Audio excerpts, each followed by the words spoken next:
श्रोतेहो नमस्कार. कामगार सभा या कार्यक्रमात आपणा सर्वांचं हार्दिक स्वागत.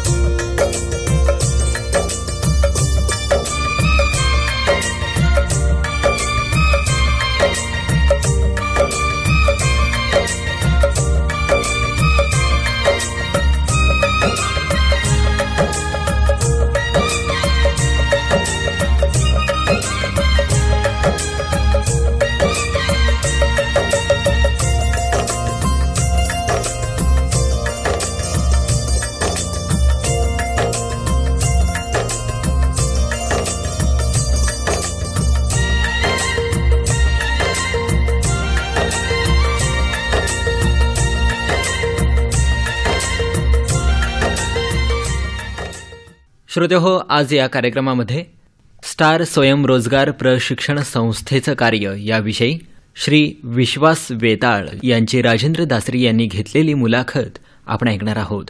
या कार्यक्रमाचे सादरकर्ते राजेंद्र दासरी. श्रोतेहो, आपण बघत असतो की आपल्या समाजामध्ये दिवसेंदिवस बेरोजगारांची संख्या वाढत चाललेली आहे.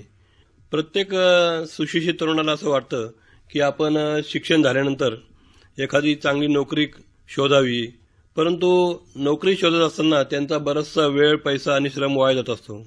जर सुशिक्षित बेरोजगार तरुणांनी नोकरीसाठी आपला वेळ खर्च न करता जर स्वयंरोजगारासाठी त्यांनी जर प्रयत्न केला तर त्यामध्ये ते नक्कीच यशस्वी होतील.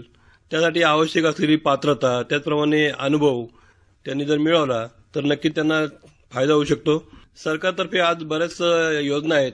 या योजनांचा त्यांना लाभ घेता येईल. जिल्हा उद्योग केंद्र असेल त्यांची मदत त्यांना घेता येईल. त्याचप्रमाणे वेगवेगळ्या बँकेतून सुद्धा सुशिक्षित तरुणांना कर्ज पुरवठा केला जातो. या सर्वांची जर त्यांनी योग्य प्रकारे माहिती घेतली आणि त्याप्रमाणे जर त्यांनी आपली वाटचाल सुरू केली तर नक्कीच आपल्या कुटुंबाला हातभार लावण्यासाठी त्यांची मदत होऊ शकते.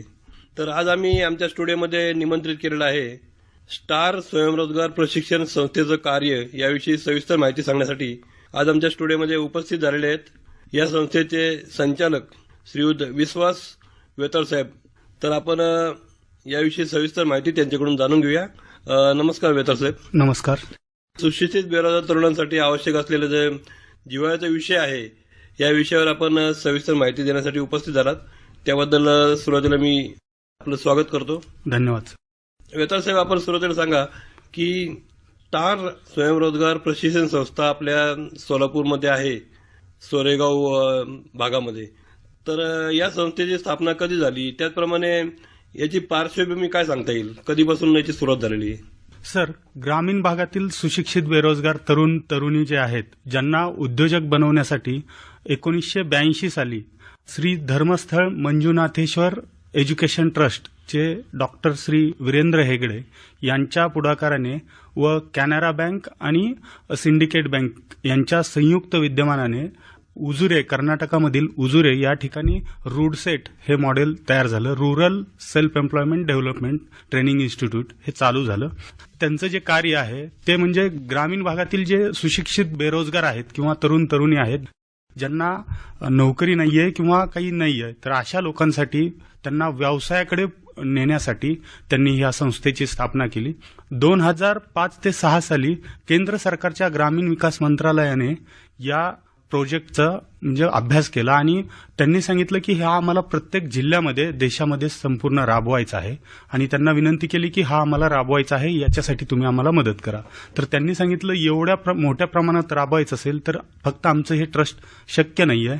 तर मग पुढं पर्याय म्हणून आला की प्रत्येक जिल्ह्याला जी जिल्हा अग्रणी बँक किंवा आपण लीड बँक म्हणतो, या लीड बँकेच्या माध्यमातून शासनामार्फत त्यांना त्या संस्थेसाठी जागा आणि संस्थेचं बांधकाम करण्यासाठी फंड दिला जाईल आणि त्याच्यानंतरच ही संस्था चालू झाली. आपल्या सोलापूर जिल्ह्याबाबत बोलायचं झालं तर 7 मार्च 2009 साली ही आपल्याकडे संस्था स्थापन झाली आणि याची स्वतंत्र जी इमारत आहे, आज आपण गट नंबर 11 मध्ये SRPF कॅम्प गेट नंबर 2च्या समोर किंवा सुयश गुरुकुलच्या शेजारी सोरेगावला आपण ही संस्था कार्यरत आहे.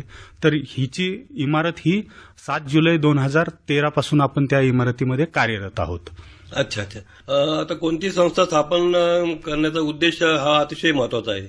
तर ही संस्था स्थापन करण्याचा उद्देश काय असावा? सर, ही संस्था स्थापन करायचा उद्देश मुख्य हा आहे की आपल्याकडे आपण पाहतो पॉलिटेक्निक कॉलेजेस आहेत, ITI आहेत, इंजिनिअरिंग कॉलेजेस आहेत, परंतु याच्यातून जरी बाहेर पडल्यानंतर तरुणांना नोकरी मिळत नाहीये. मग नोकरी मिळत नाही हे लक्षात आल्यानंतर त्यांनी हे ठरवलं की बाबा यांना जर इथं जर नोकरी मिळत नाही तर यांना एवढं शिक्षण देऊन फायदा काय. मग त्यानंतर त्यांनी असं लक्षात आलं की आपण जर यांना व्यवसायाभिमुख जर ट्रेनिंग दिलं तर त्याच्या माध्यमातून यांना स्वतःचे व्यवसाय करण्यासाठी स्वतःच्या पायावर उभा राहू शकतात. आणि त्यासाठी त्यांनी सिंडिकेट बँक आणि कॅनरा बँक यांच्या माध्यमातून त्यांना अर्थसहाय्यही आता आपल्याकडे आपल्या जिल्ह्यामध्ये बोलायचं झालं तर बँक ऑफ इंडियाच्या माध्यमातून हे RCT चालू आहे किंवा स्वयंरोजगार संस्था चालू आहे. तर इथं बँक ऑफ इंडियाच्या माध्यमातून किंवा अन्य बँकांकडूनही आपण कर्ज पुरवठ्यासाठी त्यांना मदत करू शकतो. आणि मुख्य म्हणजे शिक्षण झाल्यानंतर आता जे आमचे डॉक्टर वीरेंद्र हेगडे सर आहेत यांचं एक वाक्य आहे, ते बोलतात की शिकून दुसऱ्यांचं खातेपुस्तक लिहिण्यापेक्षा आपलं स्वतःचं खातेपुस्तक लिहिण्यासाठी काही लोकांना ठेवलं तर तो खरा उद्योजक होऊ शकतो. बरोबर, अतिशय चांगला विचार आपण व्यक्त केलेला आहे. बरं सर, आता मला यानंतर सांगा की आपलं जे स्टार स्वयंरोजगार प्रशिक्षण संस्था आहे तर या संस्थेमध्ये कोणकोणत्या कोर्सेसचं प्रशिक्षण दिलं जातं? सर, याच्यामध्ये एकूण 61 कोर्सेस आहेत. त्यापैकी साधारण 56 कोर्सेस हे जे आहेत ते स्वतः स्किल ओरिएंटेड म्हणजे ज्याच्यातून काहीतरी त्यांना शिकायला मिळेल असे आहेत. आणि राहिलेले जे 5 कोर्सेस आहेत याच्यामध्ये महिला बचत गटासंदर्भात आहेत.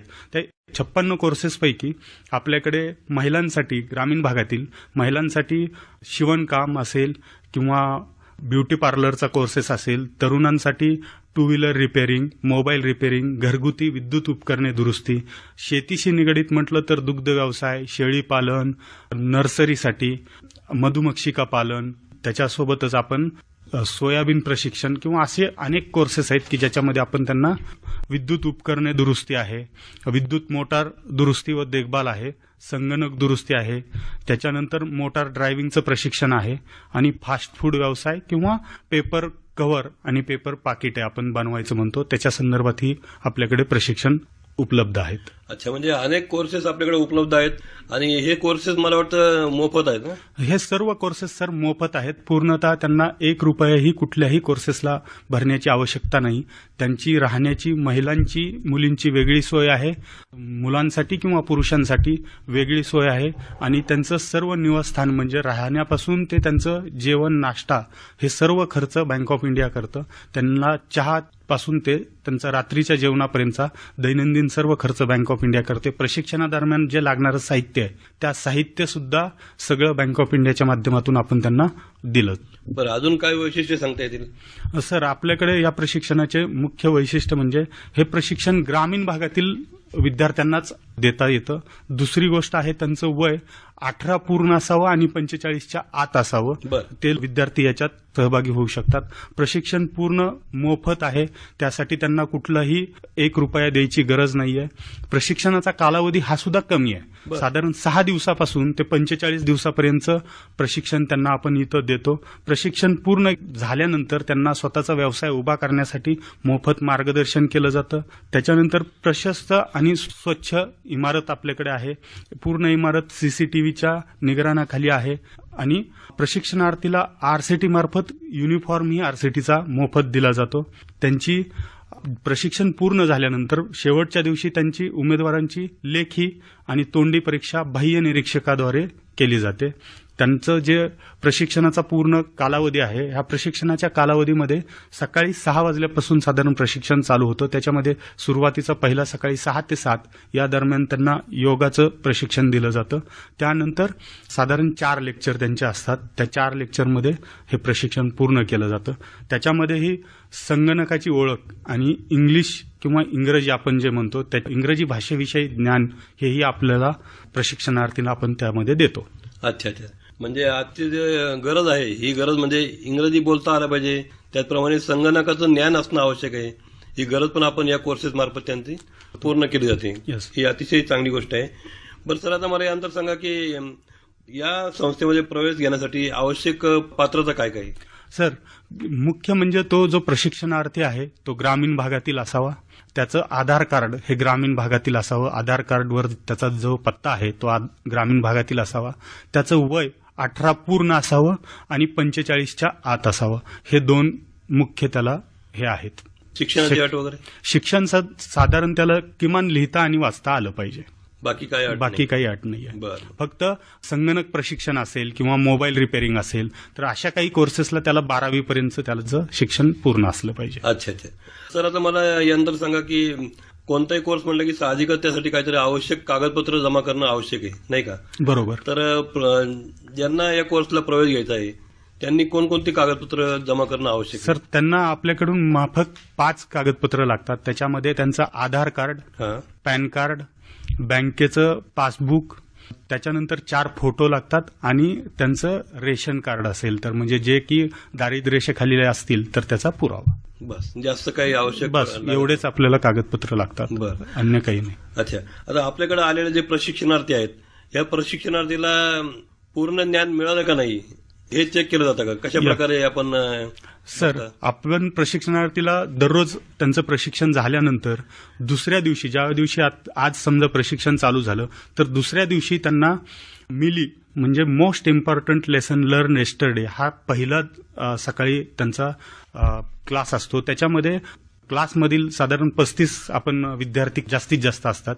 त्या 35 पैकी कोणीही 4-5 विद्यार्थ्यांना आपण पुढे बोलवतो आणि काल दिवसभरात तुम्ही काय शिकलात हे त्यांना पुढे येऊन ते स्वतः सांगायचं आहे. त्याच्या माध्यमातून ते किती शिकलेत, त्यांना काय काय समजलं हे आपण त्याच्यातून जाणून घेऊ शकतो. अच्छा. याच्यानंतर सर आपण पाहिलं तर याच्यामध्ये कसं होतं की हे विद्यार्थी किंवा हे जे येणारे आपल्याकडे प्रशिक्षणार्थी आहेत यांनी शाळा सोडून किंवा कॉलेज सोडून बरेच दिवस झालेले असतात. हो. यांना वर्गात बसायची एवढी सवय नसते. तर याच्यामध्ये आपण काय करतो की हे प्रशिक्षणच असं बनवलेलं आहे की याच्यामध्ये 70% पार्ट हा स्किल ओरिएंटेड असेल हो. आणि 30% पार्ट हा त्यांच्या उद्योगाशी किंवा व्यवसाय कसा करावा ईडीपीशी संदर्भात आहेत. तर या ईडीपीमध्ये साधारण 4 गेम असतात, काही व्हिडिओ दाखवले जातात, काही ऑडिओ दाखवले जातात, ऑडिओ ऐकवले जातात.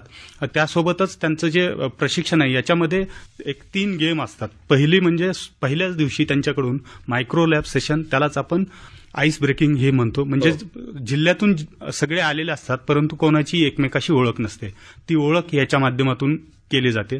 दुसरं आहे रिस्क टेकिंग म्हणजे जोखीम किती घेतली पाहिजे याच्यासाठी रिंग टॉस गेम हा खेळवला जातो. स्वतःचा आत्मविश्वास किंवा दुसऱ्यावर आपण किती निर्भर राहिलं पाहिजे हे ओळखण्यासाठी टॉवर बिल्डिंगचा गेम घेतला जातो.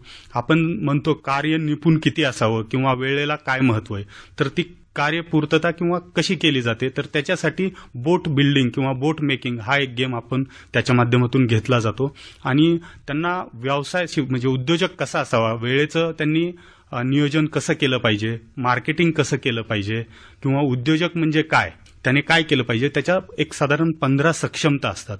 तर त्या 15 सक्षमता आपण त्यांना शिकवतो. वेळेचं अचूक नियोजन कसं केलं पाहिजे हे या माध्यमातून आपण शिकवतो. बरोबर आहे. आणि महात्मा गांधींनी म्हटलं आहे की खेड्याकडे चला. बरोबर. कारण दिवसेंदिवस आपण बघतो की सुशिक्षित तरुण शहराकडे जातो परंतु खेड्याकडे चला हा अतिशय महत्वाचा संदेश महात्मा गांधींनी दिला होता. तर आपण जे कोर्सेस चालवतात हे कोर्सेस ग्रामीण भागातल्या विद्यार्थ्यांसाठी म्हणता येईल. ग्रामीण भागातले जे तरुण आहेत, सुशिक्षित तरुण, यांना अतिशय उपयुक्त आहेत. तर याविषयी काय सांगता येईल? सर, आता आपण पाहतोय की कोविड-19 म्हणजे कोविड झाल्यापासून साधारण 6 महिन्यापासून जे काही शहराच्या ठिकाणी राहणारे होते, तरुण असतील किंवा तरुणी असतील, ते सगळे आपल्या गावाकडे जात आहेत.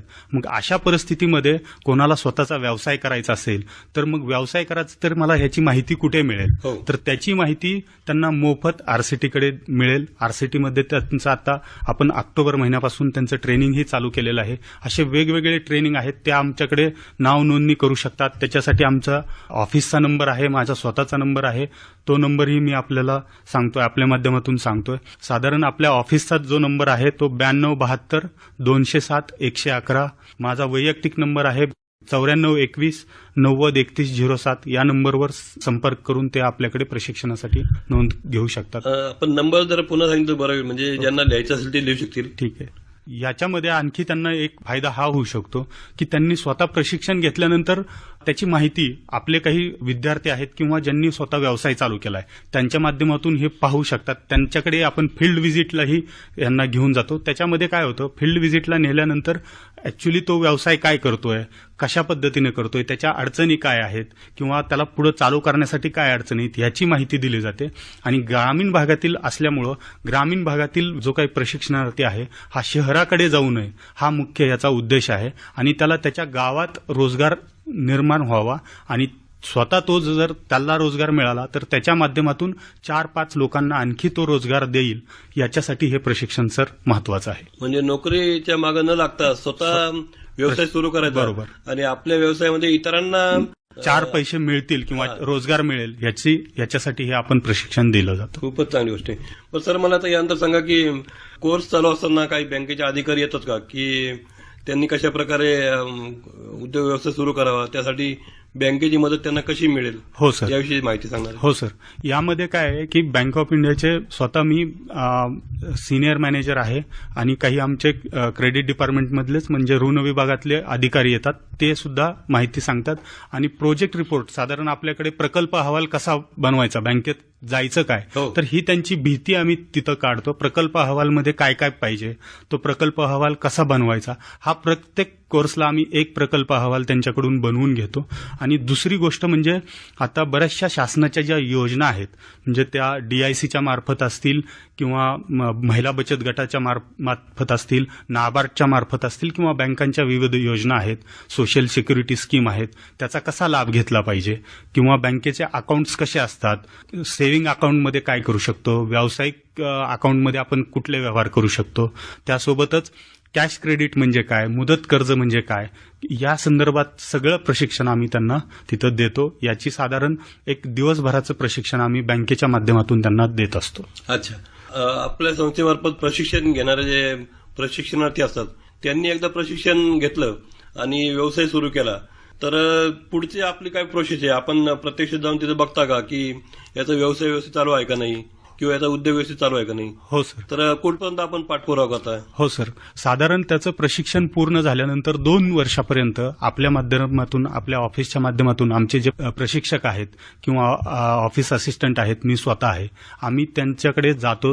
त्यांनी प्रशिक्षण चालू केलंय का, पहिल्यांदा एक 6 महिन्यामध्ये आम्ही फोनवर त्यांच्याशी संपर्क साधतो. 6 महिन्यानंतर त्यांनी व्यवसाय चालू केलाय का नाही हे त्याच्या दुकानी किंवा त्याचं जे काही कारखाना असेल किंवा व्यवसाय ज्या ठिकाणी त्या ठिकाणी आमचा अधिकारी जातो, पाहतो आणि त्यांनी जे काही चालू केलंय त्याच्यामध्ये काही सजेशन असतील किंवा त्यांनी चालू केलेली काही चांगली गोष्ट असेल तर ती आम्ही बाकीच्या प्रशिक्षणार्थीलाही सांगतो. त्या ठिकाणी आम्ही शक्य असेल तर आमचे जर पुढची ट्रेनिंगची बॅच असेल तर त्या ट्रेनिंग बॅचला आम्ही तिथं फील्ड व्हिजिटला सुद्धा घेऊन जातो आणि ह्याच्या माध्यमातून आम्ही 2 वर्ष त्यांच्या संपर्कात असतो. पुढेही काही गरज लागली, समजा DICच्या काही योजना असतील किंवा शासनाच्या काही योजना असतील, त्याच्या संदर्भात त्यांना काही माहिती हवी असेल, मार्केटिंग संदर्भात काही त्यांना अडचणी असतील तर त्यासाठी आपण त्यांना मदत करतो. अच्छा. आता एकदा प्रशिक्षण घेतलं आणि व्यवसायाला सुरुवात करायची आहे या प्रशिक्षणार्थींना, तर ज्यावेळेस ते बँकेमध्ये जातात त्यावेळेस आपलं प्रमाणपत्र म्हणता येईल किंवा प्रशस्तीपत्रक म्हणता येईल ते बँकेमध्ये सबमिट करतात का, जेणेकरून त्यांना लवकरात लवकर कर्ज मिळू शकेल? जे की अनुभव किंवा त्यांनी काही प्रशिक्षण घेतलं आहे का, बँकेत गेल्यानंतर मी म्हटलं की एखादा व्यावसायिक चालू करण्यासाठी एखादा गेला की तुम्हाला अनुभव काय आहे किंवा तुम्ही कुठं प्रशिक्षण घेतलंय का, तर आपलं जे सर्टिफिकेट आहे हे सर्टिफिकेट तो बँकेत जमा करू शकतो. या सर्टिफिकेटवरही त्याला कर्ज दिलं जातं बँकेत. अच्छा अच्छा. सर आपण सांगितलं की 6 दिवसापासून 45 दिवसापर्यंत कोर्सेस उपलब्ध आहेत, तर या कोर्समध्ये येणारे जे प्रशिक्षणार्थी आहे तर यांचा अटेंडन्स फार महत्वाचा आहे. समजा मध्येच एखादा प्रशिक्षणार्थी अर्धवट सोडून गेला किंवा कधी लेट आला, अगोदर गेला, असं काहीतरी प्रकार घडतात. बरोबर. तर असे प्रकार घडू नये यासाठी त्यांना शिस्त राहावी यासाठी काही विशेष प्रयत्न? सर, आपल्याकडे मुळात आता फक्त कोविड पॅन्डेमिकमुळे त्यांची ऑनलाईन अटेंडन्स बंद आहे, बायोमेट्रिक अटेंडन्स असते. आपल्याकडे जे आधार कार्ड आहे ते आधार कार्ड खूप महत्वाचं आहे. आधार कार्डवरचे शेवटचे 8 अंक जे आहेत ते 8 अंक त्यांनी दाबायचे. त्यानंतर त्यांचे अंगठा किंवा कुठलंही बोट लावल्यानंतर त्यांची अटेंडन्स होते आणि ही अटेंडन्स स्किल इंडिया पोर्टलला म्हणजे केंद्र सरकारही पाहू शकतं. आणि त्यांनी सकाळी आल्यानंतर आणि संध्याकाळी जाताना किंवा तिथं जरी असतील, निवासी जरी असतील, तरी त्यांना ते अटेंडन्स कंपल्सरी आहे. त्यांची कमीत कमी 8 तास अटेंडन्स भरली, 8 तास जर भरले तरच तो त्या दिवशी उपस्थित असं धरलं जातं. अन्यथा तो परीक्षाही देऊ शकत नाही, त्याला प्रमाणपत्रही आपल्या माध्यमातून देता येत नाही. बरं. आता आपण स्किल इंडियाविषयी सांगितलेलं आहे, तर स्किल इंडिया मार्फत यांच्यावर काही देखरेख असते का, की हा योग्य प्रशिक्षण घेत आहे की नाही, किंवा त्याची जी परीक्षा असते त्या परीक्षेवर त्यांचं काय देखरेख वगैरे?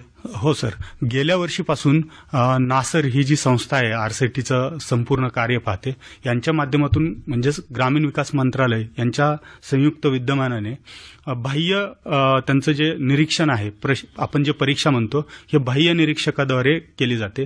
त्याच्यामध्ये त्यांची परीक्षा ही घेतली जाते आणि नंतर त्यांची मुलाखत याच्याद्वारे त्यांना प्रश्न विचारले जातात. म्हणजे त्यांनी जे प्रशिक्षण घेतलंय त्याच्यावरती प्रश्न विचारून त्यांना तिथंही ते पास झाले पाहिजेत. तर तेवढं त्यांचं म्हणजे असेसमेंट बाहेरून केलं जातं. अच्छा, ते असेसमेंट अतिशय महत्वाचे आहे, की जेणेकरून त्याला त्यांनी योग्य मार्गदर्शन घेतलं का नाही हे कळेल. हो, त्याच्यामध्ये त्यांनी काही प्रशिक्षण घेतलं, म्हणजे कोणकोणत्या प्रशिक्षणामध्ये काय काय शिकलात, तुम्ही त्या व्यवसायासंदर्भात काय शिकलात, किंवा ती जे स्किल ओरिएंटेड प्रशिक्षण असेल तर त्याच्यामधले काही प्रकार त्यांना विचारले जातात, ते कसे करायचे हे पण विचारलं जातं. आणि सर्वात शेवटी म्हणजे उद्योजक कसा असावा ह्याच्या संदर्भात ज्या 15 सक्षमता आहेत, त्या 15 सक्षमता असतील, किंवा बिझनेस स्टिम्युलेशन ज्या गेम आहेत आपल्याकडे 4, त्या गेमविषयी माहिती त्यांना विचारली जाते. म्हणजे खरंच तो काही याच्यातून त्याला काही फायदा झाला का हे त्याच्यामधून तपासलं जातं. सर, आता कोणताही उद्योग सुरू करायचं म्हटलं की साहजिकच त्या व्यक्तीच्या मनामध्ये विचार येतो की आपण ज्या उद्योगामध्ये उडी घेणार आहोत तो उद्योग व्यवस्थित चालेल की नाही, किंवा त्यामध्ये आपल्याला यश मिळेल की नाही. तर यासाठी अशा व्यक्तींनी कोणकोणत्या गोष्टींचा विचार करणं आवश्यक आहे, जेणेकरून भविष्यामध्ये पश्चातापाची वेळ येणार नाही? सर, आपल्याकडे त्याच्यासाठी आपण त्यांच्याकडून एक बिझनेस आराखडा आपण म्हणतो, तो आराखडा आपण करून घेतला जातो. म्हणजे त्यांच्या ग्रामीण भागात कोणत्या गोष्टीला मागणी आहे, त्याच्यानंतर त्यांच्याकडे अवेलेबल असणार, म्हणजे त्यांच्याकडे अवेलेबल असणारा साठा कोणत्या गोष्टीचा आहे ह्याचा तो पूर्ण आराखडा घेतला जातो. त्याच्यामध्ये मग साधारण 5 आपण त्यांना व्यवसाय निवडायला सांगतो. त्यामध्ये मग त्यांनी त्या पूर्ण 5 मधील त्यांना कोणता परवडणार आहे, त्याचा खर्च येणार किती आहे, त्याच्यातून येणारं उत्पन्न किती आहे आणि त्याची परतफेड, ह्या सर्व आणि त्याला राहणारा नफा, याचा तो आराखडा घेतला जातो. त्या आराखड्यामध्ये त्यांना त्याच्यापैकी कोणता योग्य वाटतोय हा त्यांनी नंतर ठरवायचा आहे. आणि ते झाल्यानंतर मग त्यांनी प्रशिक्षण, त्याच्यामध्ये जे प्रशिक्षण घेतलेलं आहे त्याच्यात तो व्यवसाय आपण कसा चालू करू शकतो किंवा आणखी काय अडचणी आहेत याची त्यांना आपण माहिती दिली जाते त्यामार्फत. अच्छा सर, मला आता यानंतर सांगा की सुशिक्षित बेरोजगार तरुणांचा बराचसा वेळ हा नोकरीच्या मागे लागण्यामध्ये जातो. तर नोकरीच्या मागे त्यांनी न लागता आपण जे कोर्सेस चालवता सुशिक्षित तरुणांसाठी, विशेषतः ग्रामीण भागातल्या तरुणांसाठी, तर अशा कोर्सेसमध्ये जर त्यांनी भाग घेतला आणि बहुमोल असं जे मार्गदर्शन आपण करता त्याचा जर त्यांनी लाभ घेतला तर त्यांना नक्कीच व्यवसाय सुरू करायला मदत होईल. याविषयी आपण त्यांना काय आवाहन करू इच्छिता? सर, मी सर्वांना या कार्यक्रमाच्या माध्यमातून आवाहन करतो की जे प्रशिक्षण तुम्हाला यापैकी आपल्याकडे साधारण 61 कोर्सेस आहेत, याची यादीही आपल्याकडे आरसेटीला उपलब्ध आहे. आणि त्यांनी फक्त इथं फोन करून त्यांचं नाव नोंदणी करायचं आहे. इथं कुठलंही त्यांना खर्च नाहीये.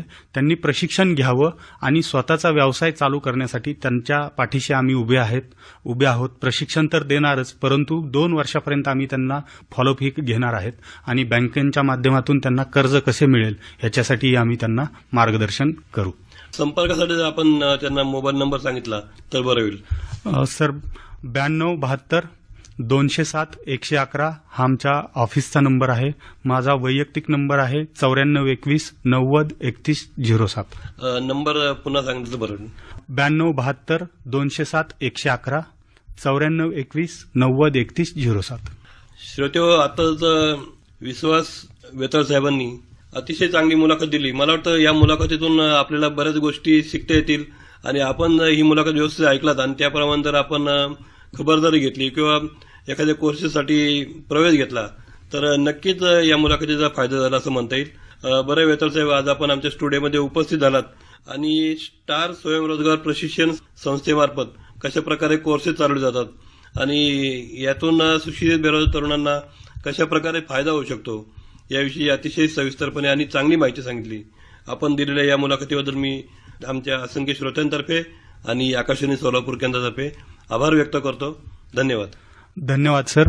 मी या ठिकाणी सांगू इच्छितो की आकाशवाणी सोलापूर या केंद्राने मला जे इथं बोलून 4 गोष्टी सांगण्याची संधी दिली त्याबद्दल मी आकाशवाणीचे धन्यवाद, आभार.